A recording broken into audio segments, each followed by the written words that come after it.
Bonjour à tous et bienvenue au Potager avec Patou. Aujourd'hui, on est le 15 février et c'est une journée très importante dans mon calendrier parce que c'est aujourd'hui que je vais faire germer mes fameuses patates douces. Alors, je vous donne tous mes conseils, le plus d'informations possible pour bien la faire germer et plus. Alors, c'est parti pour cette vidéo.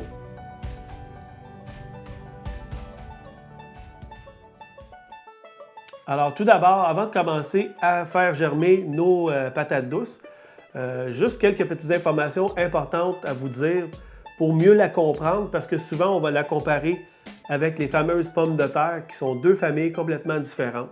Les pommes de terre viennent de la famille des solanacées, tandis que les patates douces viennent des convolvulacées, qui est complètement deux familles différentes. Maintenant, il faut savoir que la patate douce, c'est une plante qui est tropicale, qui adore les chaleurs. C'est pour ça qu'on va la commencer à la faire germer à l'intérieur vers le 15 février, qui est la date vraiment qui démarre ma saison, qui me donne une indication aussi que je vais commencer mes semis dans quelques jours aussi. Tout d'abord, vous allez vous procurer une patate douce dans n'importe quel supermarché, épicerie ou encore mieux dans une boutique bio si vous en avez une près de chez vous. Pourquoi bio? Tout simplement parce que les patates, quand on les achète au supermarché ou dans une épicerie, ils ont un produit antigerminatif qu'il y a dessus pour, ça le dit, pour les conserver le plus longtemps possible à l'épicerie. Tandis que si vous les achetez directement dans un centre bio, vous allez vous assurer qu'il n'y a aucun produit qui est dessus. Alors, c'est sûr qu'on peut les acheter directement au supermarché. C'est ce que j'ai fait aujourd'hui. Malheureusement, je n'avais pas de patates douces de ma récolte de l'année passée. Je me les ai fait toutes dévorer par les campagnols. Mais ça, c'est mon erreur que j'ai faite. C'est des choses que je vais vous montrer au courant de la saison, des petites choses à ne pas faire. Alors, première des choses qui va être importante, parce qu'on peut réussir à faire germer nos patates douces qu'on a achetées du commerce avec un antigerminatif dessus, bien, la première chose qui va être importante, ça va vraiment de les nettoyer. Alors, on va les passer en dessous de l'eau, en les frottant délicatement. On peut prendre une petite brosse, mais il faut s'assurer que la brosse soit très, très fine et très douce parce qu'on ne veut pas abîmer les petits yeux, qui sont tous les petits les petites coches ou les petits bouts noirs qu'on voit sur les patates douces, qui vont éventuellement devenir nos petits germes qui vont pousser.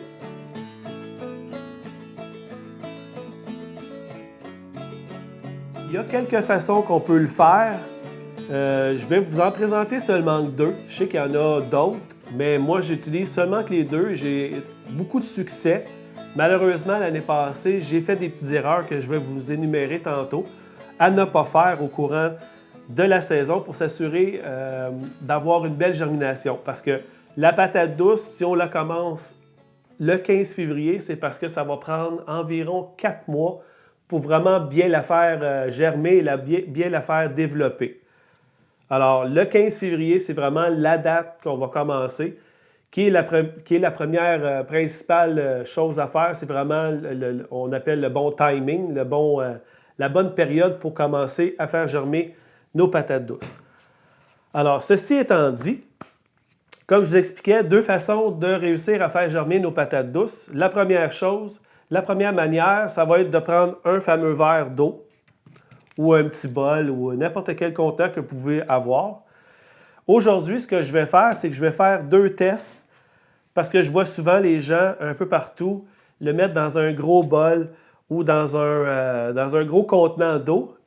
Moi, aujourd'hui, ce que je vais faire, c'est que je vais vraiment mettre une patate dans chaque verre, un avec beaucoup d'eau, puis l'autre avec juste un petit peu d'eau, voir s'il y a vraiment une différence entre les deux, en fait, de quantité d'eau. C'est sûr que j'ai deux patates douces ici que je vais essayer de prendre, qui sont environ de la même grosseur. Ce qu'on va faire, c'est qu'on va avoir besoin des cure-dents. On peut prendre des petits bâtonnets de bois, n'importe quoi qu'on puisse piquer nos patates douces. Alors, on va en prendre seulement 3.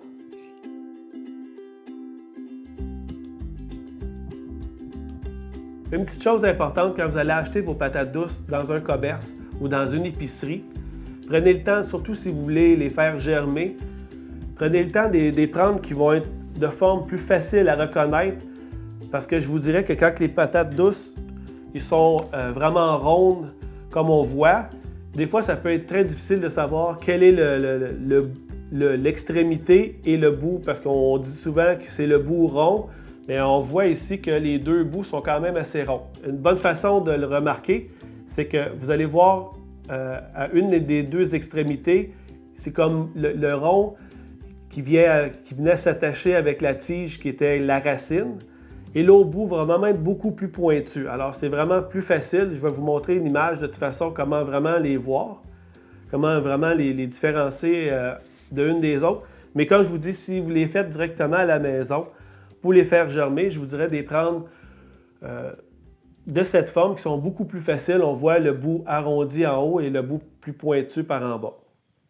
Alors, ce qu'on va faire, c'est qu'on va prendre, je vais le prendre dans un petit verre, on va prendre nos cure-dents. On n'a pas besoin de le mettre très très haut. C'est sûr que dans les années passées, je l'ai fait très très haut, mais ce qui va arriver, c'est que si on le met nos cure-dents très haut et qu'on immerge environ le 3/4 de la patate douce dans l'eau, on va avoir beaucoup de surfaces qui vont faire beaucoup de racines, mais pas beaucoup de surface pour faire des germes qu'on appelle, des lianes qu'on va pouvoir éventuellement bouturer. Mais ça va être dans une autre vidéo dans à peu près 2-3 mois d'ici. Alors, aujourd'hui, ce qu'on va faire, c'est qu'on va essayer de mettre notre cure-dent le plus bas possible. On va les insérer. On va en mettre 3. Donc, on va essayer de faire un tiers, un tiers, un tiers. Donc, on va essayer de le mettre à peu près à la même hauteur. Environ ici.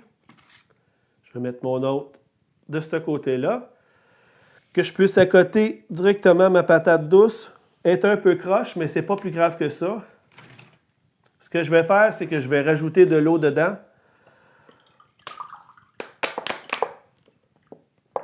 J'ai pas assez d'eau.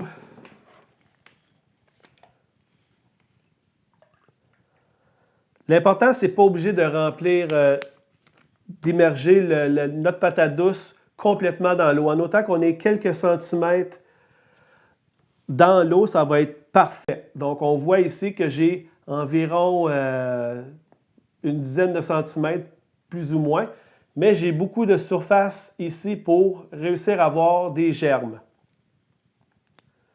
Alors, ça, c'est la première façon. On va faire la même chose, la même étape. Je vais essayer de prendre une autre variété d'un autre magasin. On va faire le même exercice, mais dans un plus gros verre pour vraiment comparer, essayer de voir s'il y a vraiment une différence à mettre dans un petit peu d'eau ou d'en mettre dans un verre avec beaucoup, beaucoup d'eau. Alors, je m'assure, on voit ici qu'il y a des racines déjà. J'ai pas assez d'eau encore.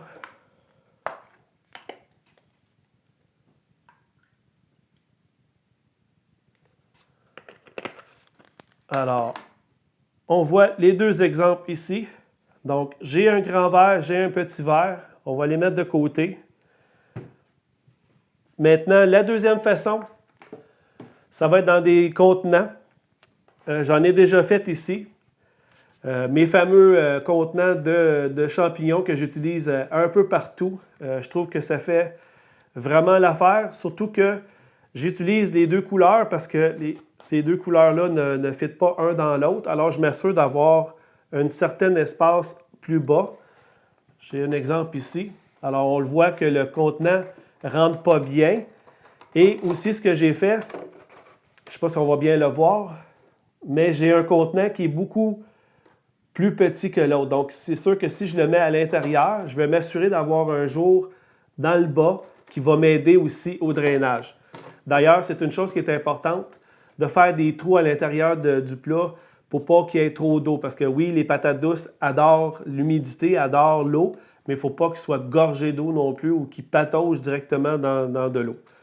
Donc, ce qu'on va faire, c'est qu'on va venir remplir de terreau. On peut aller chercher n'importe quelle terre à semis. Alors, on le remplit. On va laisser de côté. Maintenant, on va prendre une patate douce. Comme je vous disais tantôt, c'est sûr que tout dépendamment de la forme de vos patates, si vous n'êtes pas sûr, vous en achetez plusieurs pour commencer vos germes à la maison. Si vous n'êtes pas sûr de votre patate, prenez-la, coupez-la. comme on va faire. Et ceux qui sont beaucoup plus évidentes, qui sont vraiment plus pointues, vous allez être capable de reconnaître le dessus et la pointe. Bien, eux, vous pouvez les planter comme j'ai fait directement dans un bol d'eau.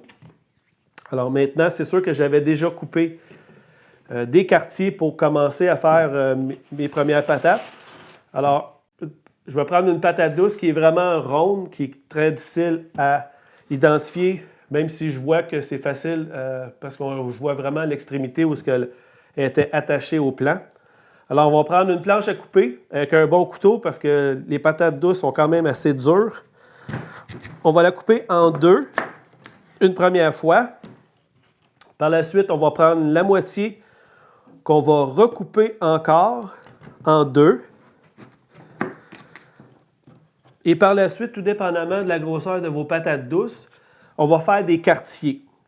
Maintenant, une erreur à ne pas faire, c'est de couper n'importe comment. Moi, ce que j'aime faire, c'est que je vais regarder sur la surface de ma patate douce et je vais identifier toutes les possibilités d'avoir des petits germes qui vont commencer à pousser.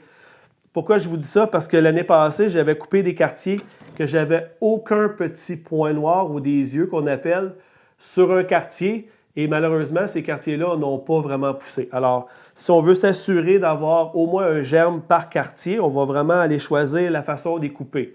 On peut les couper n'importe comment aussi, c'est pas plus grave que ça, mais moi, comme je vous dis, étant donné que je veux beaucoup de pousses, je veux beaucoup de lianes pour les repiquer et les transplanter plus tard, je vais me rassurer que chaque quartier va avoir au moins un germe. Alors, comme je vous dis, on identifie très bien les petites coches, les petits points noirs pour vraiment en avoir un par quartier. Alors, on va couper nos morceaux.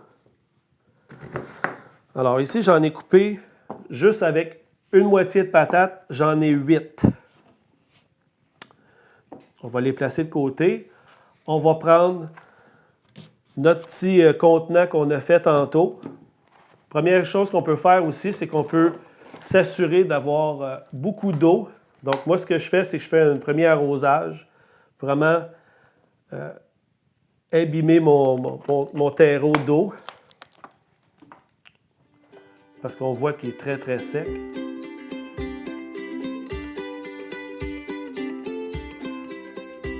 Par la suite, ce qu'on va faire, c'est qu'on va prendre chaque quartier. On s'assure d'avoir le côté peau vers le haut, vers l'extérieur, et la chair dans le terreau. Alors, ce qu'on va faire, c'est qu'on va vraiment les enfoncer, pas trop profond. On n'est pas obligé de les pousser complètement jusque dans le fond, mais en autant que toutes les surfaces soient vraiment bien dans le terreau. J'ai choisi les contenants de champignons, mais on pourrait utiliser n'importe quel contenant aussi. Si vous pouvez avoir des plus gros contenants, moi, c'est juste que chaque casseau de champignons, j'ai conserve. Donc, ça me fait plusieurs contenants que je peux avoir pour partir des semis à la volée pour les repiquer plus tard. Alors, on va mettre des quartiers à l'intérieur.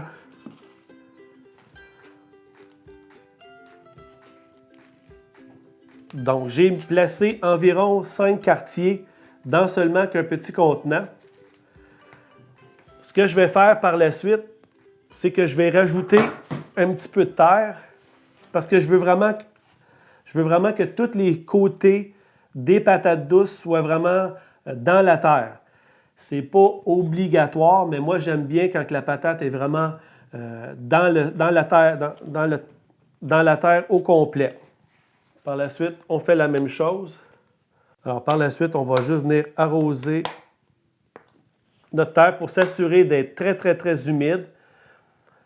On s'assure, comme je disais tantôt, d'avoir des trous dans le fond de nos contenants pour vraiment enlever l'excédent d'eau parce qu'on ne veut pas que les patates douces soient complètement immergées dans l'eau. On veut qu'il y ait une belle humidité dans le terreau, mais que ce ne soit pas gorgé d'eau non plus. Alors, ce qui est le fun avec les deux contenants comme ici, c'est quand on voit qu'il commence à avoir de l'eau à l'intérieur du contenant, ça veut dire que le terreau a vraiment tout pris son humidité. On va juste en remettre encore un petit peu. C'est pas plus grave que ça si les patates sont ensevelies sous le terreau. Parce que les patates vont vraiment bien réussir. Les germes qui vont pousser vont vraiment réussir à sortir de la terre. Il n'y a pas d'inquiétude à avoir là-dessus. C'est sûr qu'on peut les nettoyer un petit peu pour vraiment voir les surfaces, mais ce n'est pas obligatoire. Alors, c'était la deuxième façon de commencer à faire germer nos patates douces.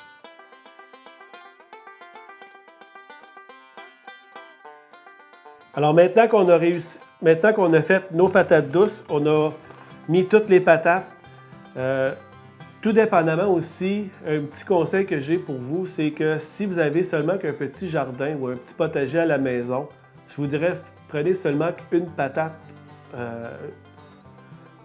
douce, parce que si vous avez plusieurs patates et puis que vous avez plusieurs quartiers, dites-vous que si vous avez au moins 1 ou 2 germes qui poussent par bout de patate et que vous voulez les replanter, les repiquer plus tard quand on va avoir des belles lianes et qu'on va les repiquer dans d'autres terreaux, ça va vous en faire beaucoup.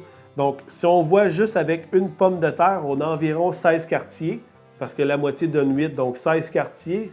16 quartiers, ça va vous donner 16 patates, plus les germes que vous allez pouvoir repiquer, alors ça en fait beaucoup. C'est sûr que si vous voulez cultiver beaucoup de patates douces, ben c'est la meilleure façon en quartier parce que vous allez être capable d'en avoir plusieurs. Maintenant, une chose importante aussi à savoir pour bien réussir à faire germer ces patates douces, ça va lui donner une belle chaleur. Une erreur que j'ai faite dans le passé, c'est que oui, je le mets sur le bord de la fenêtre où ce que je m'assure d'avoir beaucoup de soleil, beaucoup de chaleur. Par contre, ça ne calcule pas les nuits. Et la patate douce a besoin d'un minimum de 25 degrés pour vraiment bien germer. Ça ne veut pas dire que ça ne germera pas en bas de 25. Par contre, si vous voulez absolument bien développer vos germes des patates douces, on va avoir besoin de donner un 25 degrés. C'est sûr que sur le rebord d'une fenêtre ou sur une porte patio, vous allez avoir une certaine chaleur. C'est sûr que ce n'est pas obligatoire. Dans les années passées, j'ai très bien réussi. Cette année, je vais utiliser des tapis chauffants pour vraiment donner le maximum de 25 degrés matin et soir. Mais comme je vous dis, ce n'est pas obligatoire, ça fonctionne quand même. Sauf que si vous n'avez pas de tapis chauffant, je vous dirais peut-être de commencer peut-être 2 semaines avant le 15 février pour vraiment vous assurer d'avoir une belle germination et le temps nécessaire aussi à la patate douce de bien se développer.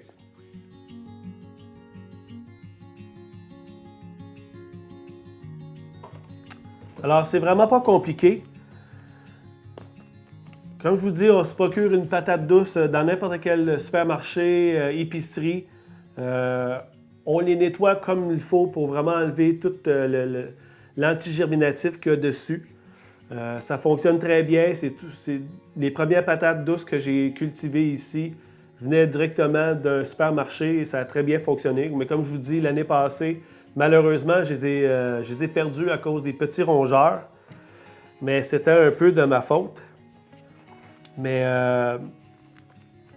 il n'y a rien de compliqué. Ça ne nous prend pas beaucoup d'équipement non plus. On a besoin, comme je vous dis, de quelques contenants qui sont gratuits parce qu'on les récupère dans nos bacs à recyclage, comme les contenants de champignons que j'utilise aujourd'hui. Ça nous prend une patate qui est vraiment pas trop chère. Et avec une grosse patate, on est capable de faire 16 quartiers qui vont nous donner 16 plants de patates douces qu'on va pouvoir transplanter dans le jardin. Mais comme je vous disais tantôt, les dates sont importantes parce que à partir du 15 février, c'est la date que je commence mes semis à l'intérieur pour mes patates douces, commencer à les faire germer. Et dans un mois qui va arriver au mois de mars, le 15 mars, ça va être une date où on va commencer à voir germer nos fameuses patates si on a évidemment la température désirée qui est le 25 degrés. Comme j'expliquais au début, c'est une plante qui est tropicale, qui a besoin d'énormément de chaleur. Alors si on y apporte la chaleur nécessaire, oui, la patate douce va beaucoup mieux se développer et faire de belles lianes. C'est sûr que si, comme j'ai eu l'année passée, j'avais seulement que des petits germes, ça a pris un temps fou avant que le plant se développe parce que je n'avais pas donné suffisamment de temps pour sa germination. Mais comme je vous dis, si on les nettoie comme il faut, on va réussir à les faire germer. Mais il faut se prendre un petit peu plus d'avance, donc peut-être fin janvier pour ceux qui n'ont pas de source de chaleur nécessaire pour arriver aux 25 degrés. Alors, je crois d'avoir fait le tour. C'est sûr qu'il y a d'autres façons. Il y a des gens qui vont prendre directement la patate douce, qui vont le mettre dans un contenant plus gros que ça, mais qui vont la planter directement. Ça peut aussi fonctionner. Il y en a qui vont la couper en deux, qui vont mettre en moitié dans l'eau, immerger dans l'eau. Ça va fonctionner aussi. Il y a plusieurs façons. Moi, comme je vous dis, c'est les deux façons que j'utilise. La patate directement dans un verre d'eau va vraiment vous donner seulement qu'une patate avec beaucoup, beaucoup de germes qui vont pousser. Si vous voulez seulement avoir un plant ou deux, je vous dirais d'aller avec directement dans l'eau, qui est un petit peu plus long que ceux qu'on met directement dans le terreau. Mais si vous voulez propager vos plants de patates douces et en avoir plusieurs, je vous conseillerais de la couper en deux et faire des quartiers pour réussir à avoir plusieurs plants. Alors, j'espère vous avoir donné le maximum d'informations sur la fameuse patate douce. Si vous avez des questions, des commentaires, on me les laisse plus bas, ça va me faire un plaisir d'y répondre. Si vous avez d'autres informations que vous voulez partager avec les abonnés, on l'écrit plus bas, ça va être la belle information gratuite pour tout le monde parce que le but, c'est vraiment de réussir à s'entraider, à réussir à cultiver quel que soit le légume à la maison. Si vous avez aimé ma vidéo, on clique sur le petit pouce, on s'abonne si vous n'êtes pas abonné. C'est gratuit de toute façon et on se revoit prochainement dans une nouvelle vidéo. Merci et bonne fin de journée!